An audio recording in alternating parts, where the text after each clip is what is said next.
Discord. Almost said Discord. That's you, right? Yes. Okay, cool. Thanks. If you need to, but it doesn't actually teach you, so you can only point to wait for that. I'm sorry. Okay. Hello everyone, my name is Amir Ashuri. I'm a compiler engineer at Huawei Canada. So the work I'm going to present to you today, very shortly actually, is ACPO, AI-enabled compiler-driven program optimization. So we at Huawei Canada have developed this work for the past maybe a year or so, and then this work is currently under revision at the ACM talk. So I'm just going to quickly go over the motivation here. Since late 90s that ML has started to speed up the optimization process in LLVM. People have been using multiple ML approaches for optimization selection and phase ordering problems. And then later on, in the past maybe 5 or 6 years, we have seen end-to-end frameworks such as compiler gene, neural vectorizer, and also MLGO. And also we extended MLGO onto MLGO perf for the performance size of the inliner. But lately we've been thinking about a way to modularize, let's say, the way we are optimizing passes in LLVM.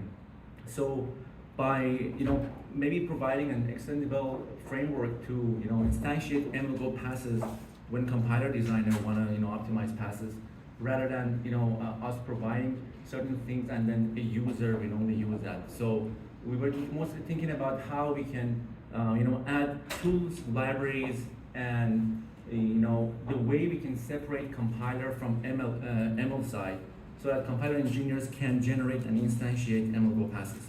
So basically what being done is we provide some set of tools, libraries, and algorithmic methods. So for each of the passes of interest, we can simply instantiate an ACPO model class to replace LLVM existing hard-coded heuristics. So in this design, we are not changing anything about the legality of the code, so that would be intact. What's being changed is only the way the profitability of the modules are getting estimated by certain heuristics or cost functions with what we are replacing with as an ML model. So one of the advantages of this framework is the API, or the ML API is seamlessly connected to the compiler, but at the same time they're not interdependent. It somewhat resembles some of the things that Misha and also the other guys from the second actually presentation were referring to. So as long as the input and outputs match, we can easily revise ML models. So at this point, we were using a named pipe on the Python side. So basically, by changing the ML model, you don't have to even recompile LLVM, as long as the input and outputs are matching here. So in order to showcase the benefits of ACPO, we did 2 major tasks here. We optimized loop and roll paths. So by building both the interface to connect to the ML side and also an ML model.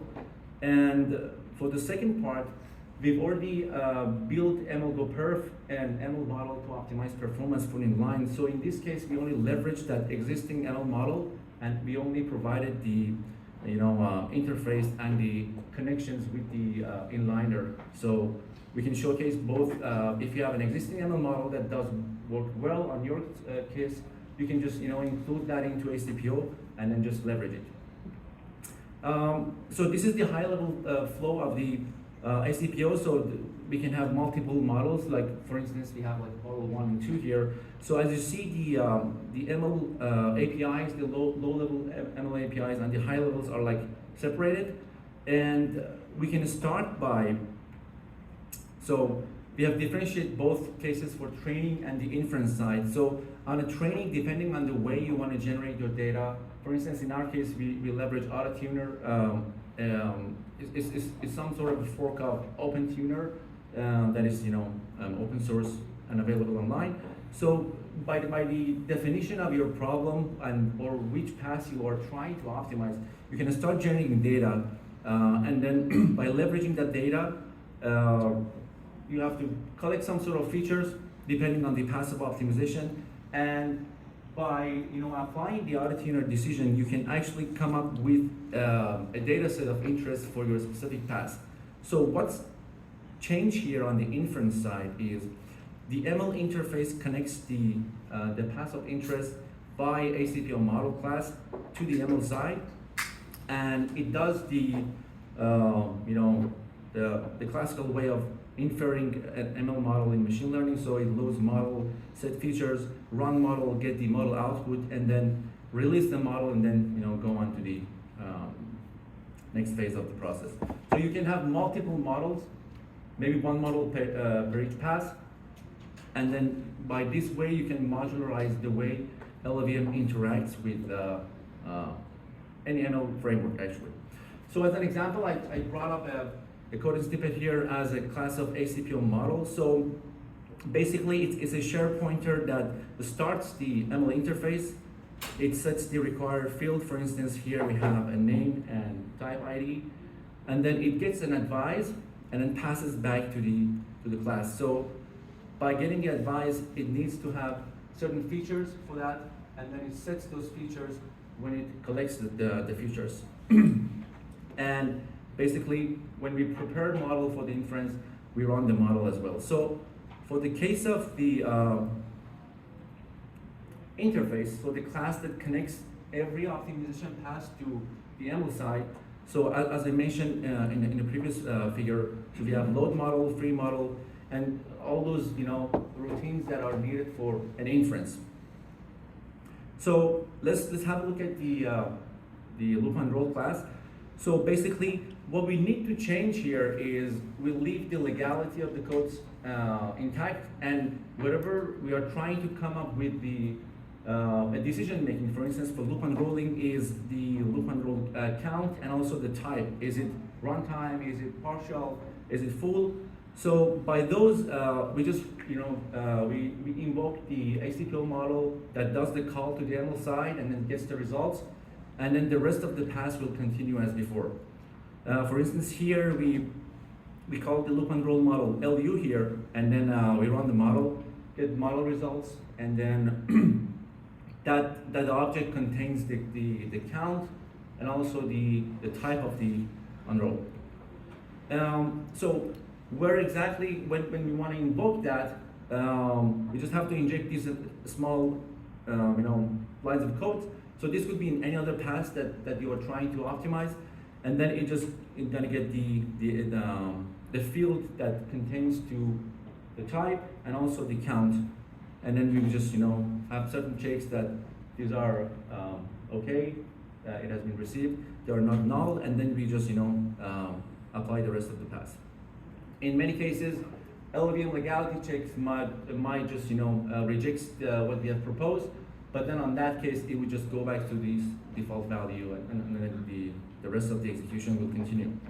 So some of the results we got for ACPO loop unroll model. So the top one is on the Polybench dataset, because Polybench is a small group of data set, mostly heavily loop oriented. So it's a good test case for loop unrolling.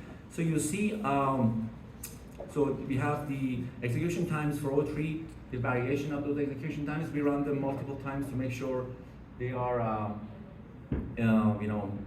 noise free, and then within a certain amount of noise. Otherwise, we would have repeated the process. And then that's the size, the code size. So you have the time for ACPO, the same thing, variance, and also the size for ACPO.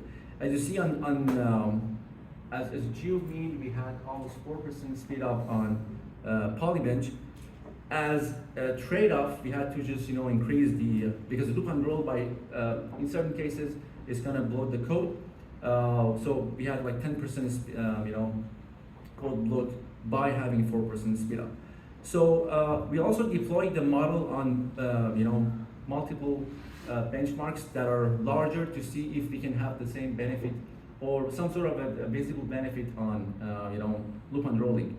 And in certain cases, for instance, on Graph 500 or some of the benchmarks in Coral 2, we noticed that we can gain a speed up to even 18% on a large benchmark such as AMG which was very positive for us. I actually have hidden some of the slides for how we did the inlining, but in case you were interested, I can unhide them and show you guys as well. Also, I have a slides about the compile time overhead that I've hidden, so feel free to ask questions and I go through them. So the other final factor that I just want to mention is by combining these two models that we optimize. So as you know, in optimization pass O3, if you inspect O3, inline happens once and before the first instance of loop unrolling. So by optimizing both inline and loop unrolling, and if we deploy them both together, so we're going to have a combined result. So the first set of columns represents the function inlining model, and then the second one is loop unrolling, and then the third set of columns is the combined version for both of them. So the geomean somewhat was positive.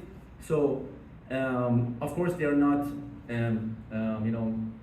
additive. So if you gain 1% there and then 1% there, it's not guaranteed you have 2% because several cases they're going to cancel each other out, and there are so many passes in between.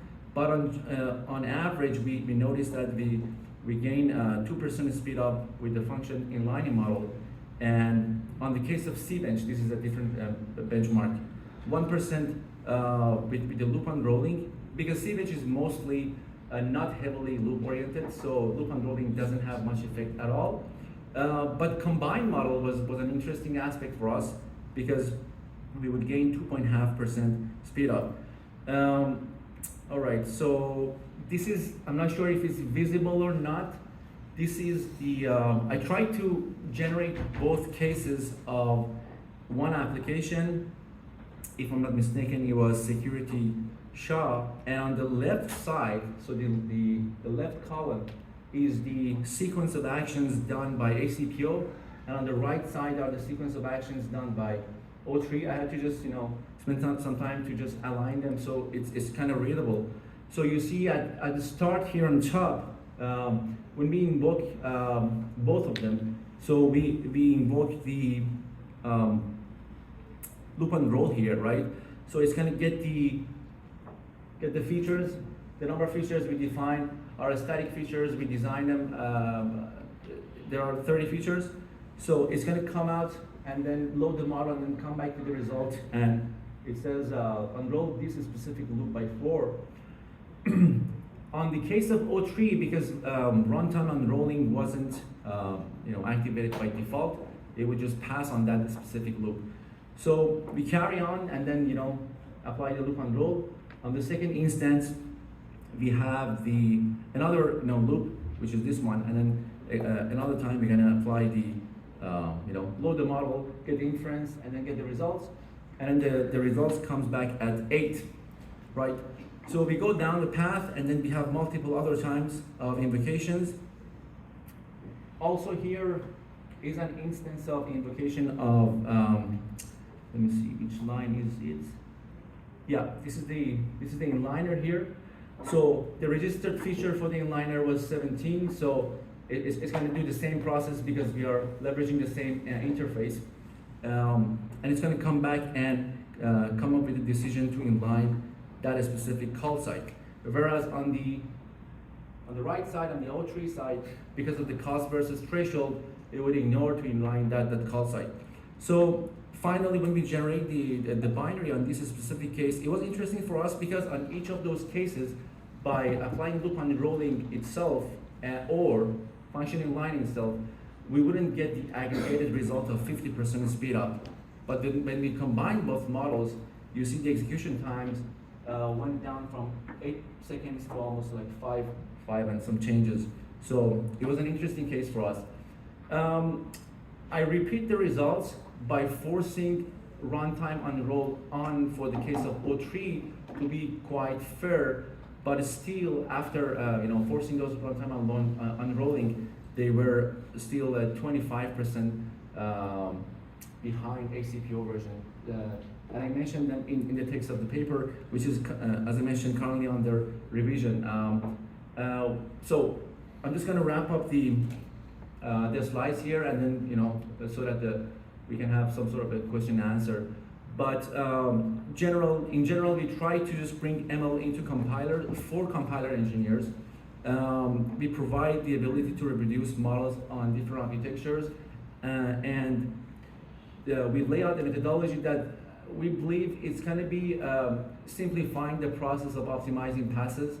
And so the results that I mentioned are leveraging Python name pipes, but also we extended the work to leverage AOT using TensorFlow AOT. So currently we both support C++ and Python as well. And as I mentioned, LVM legality checks are intact here. We only replace the profitability checks in each pass. There are certain issues, as you are aware more than me, that there are certain moving modules and third-party tools that are sometimes when you want to provide them in the same framework, there are integration and dependency issues, such as the ML part, the frameworks, maybe a third-party software like an auto-tuner. The other thing that is worth mentioning is, I mean, in this work, mostly we are tackling performance, but it would be nice to have some sort of a trade-off between code size and performance. I mean, I know code size mostly is not an issue for many of the customers of us, at least, because they rather have some loaded code, but the code runs faster. So, but in general, in order to optimize them more, maybe a good way to trade off code size and performance, and in mobile application could be power consumption. And finally, we would be more than happy to help and then collaborate with LLM community to upstream this code, at least the interface side. We are thinking about doing that. Of course, there needs to be some support on the community side as well, because we think the standardization of the optimization passes that are going to be enabled by LLVM would lay out a faster process to do the same thing for the so many other passes that are in O3. O3 has like almost 60, 63, 65 optimization passes. Some of them are transformation passes that are they can be benefit from this process. Yeah, I guess that's pretty much it. And as I mentioned, this is under revision at Taco. So once it was accepted, hopefully, we would be happy also to go with the full version of the presentation. Hopefully, with launching some demos in one of the MLGO meetings, yeah, if possible. Right? Thank you, guys.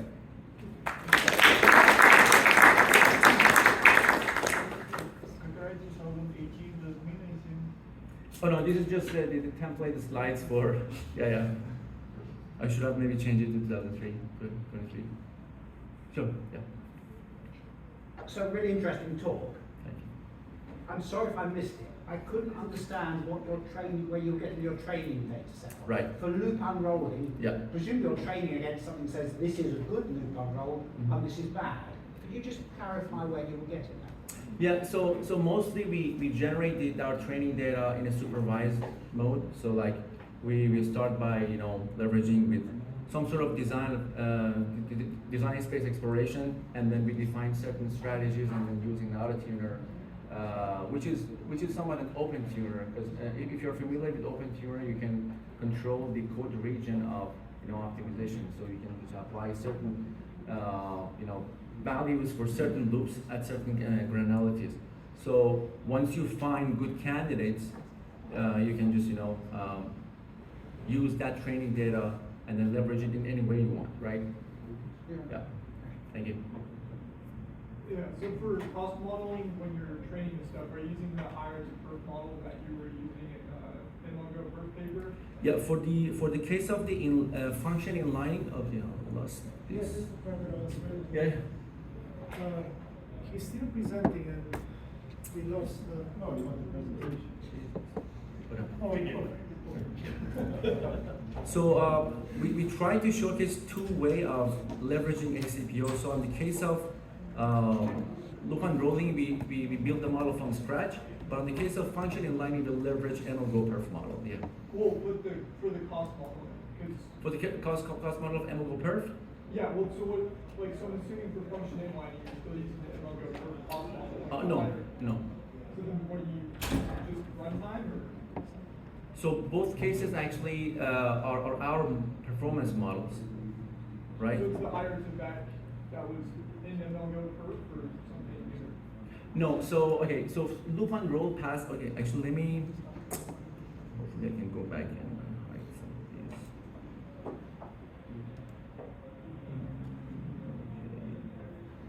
Here. Okay, is it visible? Hopefully. So this is the architecture of the loop and roll model. It's basically, you know, it's not even a deep, neural net. It's like a 4-layer, you know, with some, you know, ReLUs, right?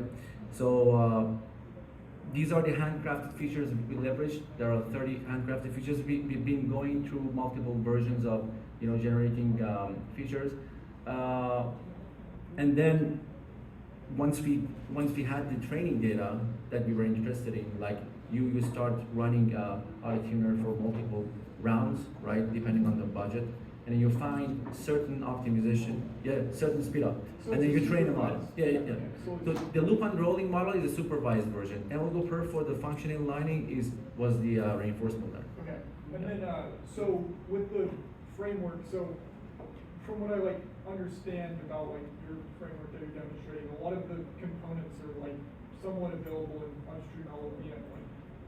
Like model indication is mostly abstracted away from like an individual ML framework, and like adding features and stuff. A lot of it seems pretty similar to like what's available upstream. So what's the benefit of using like ACPO over just like the MLGO stuff that's available? I see. Very good question. So actually, oh, sorry. So the question was, it looks like that the ACPO framework leverages many of the LLVM features already available upstream. So what exactly is the addition of ACPO? So actually, what MLGO you know, provided for inline and also register adaptation is somewhat mixing the interface to call to AOT or other type of, you know, invocation inside pass or inside the build of LLVM, right? We separate those. So we have another class called ACPO interface, right? ML interface. So that can be extended and has already been extended to C++ and Python. So this is an addition to the LLVM, right? So every optimization that wants to call any ML model uses this class and call the ML side, right? So the advantage would be when you're working on you know, ML model, it is an iterative process. You might just, you know, do that 200 times in a span of a month. So if you are using the Python interface of us, you can just update your model and then leave LLVM build as it is, right? You don't have to rebuild that. As long as the input and output that I assume matches, because the output of, for instance, function loop and rolling is count, and you know, the type, right? So it is 2 outputs. As long as those 2 matches, you can just feel free to change the supervised model to a reinforcement learning model, to any type of model, right? It helps to speed up the things and help this modular design, I guess, simplify the process for other passes, because now we are at the point that if you pick a 3rd pass, in 1 month or so, we can just have a 3rd pass available end to end, right? And that's why we believe if you know, we collaborate with the community, I guess this is also on the AOT side. We are actually leveraging so many other stuff that MLGO paved the path for us. So I guess we are aligning with the way that the whole thing was envisioned. So maybe it is time to, you know, standardize the way ML can be used in LLVM, right? Yeah, thank you.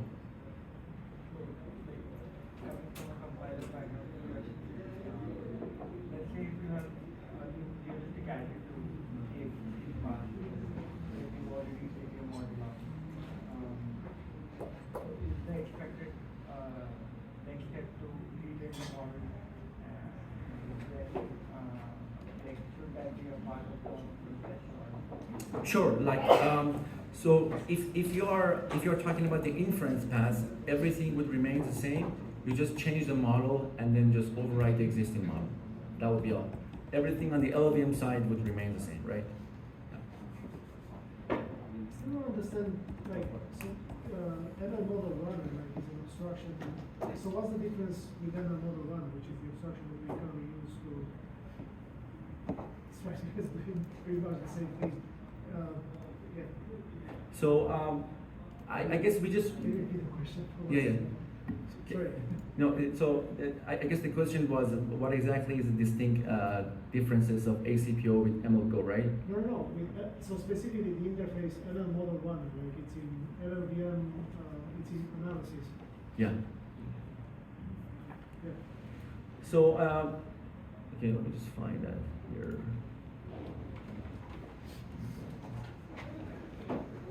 So I guess we are only modularizing the way the each pass can interact with the interface. An interface can interact with the ML side. So that ML side could be an AOT side, could be a Python side, or could be any other, right? Yep. Yeah. That's what ML model runner is. So maybe are these Okay. are these changes like latest? They're like for like the last 2 years. I mean, Because I remember like some of these were like hard coded in the build files. Like you would download the model. that's the ML model runner implementation, but the interface is, I mean, it's right now, so the interface is there, right? That's how the class is interacting with. An implementation of it is using main pipes, and that's what like, for example, compiler gene or researchers or other trainings they require that. But if you need to do stuff like with AOT, then yeah, like it requires an extra compound, right? But if you need to do stuff with AOT, you're playing that game, right? But the pass itself is like, I mean, the analysis themselves are just using an interface. That's what I was trying to understand. Maybe this adds some other things that are not obvious to me right now. I guess so. I have to look at the code. Sure. And the other thing is like when you collect the features, the way we implement the collection of the features are all modularized in each pass. So like I remember when I was working on MLGO perf, some of the features were very dependent on the specific pass. And then the way we were calling the model was very specific to the inliner pass. The features are specific to the pass, the interface, like literally, it's like, it's a very dumb, simple interface. It has nothing specific to the pass. I mean, I for think sure. it's easier to look at code. Yeah, sure. That's fine. We Sure. can get, Yeah. Okay.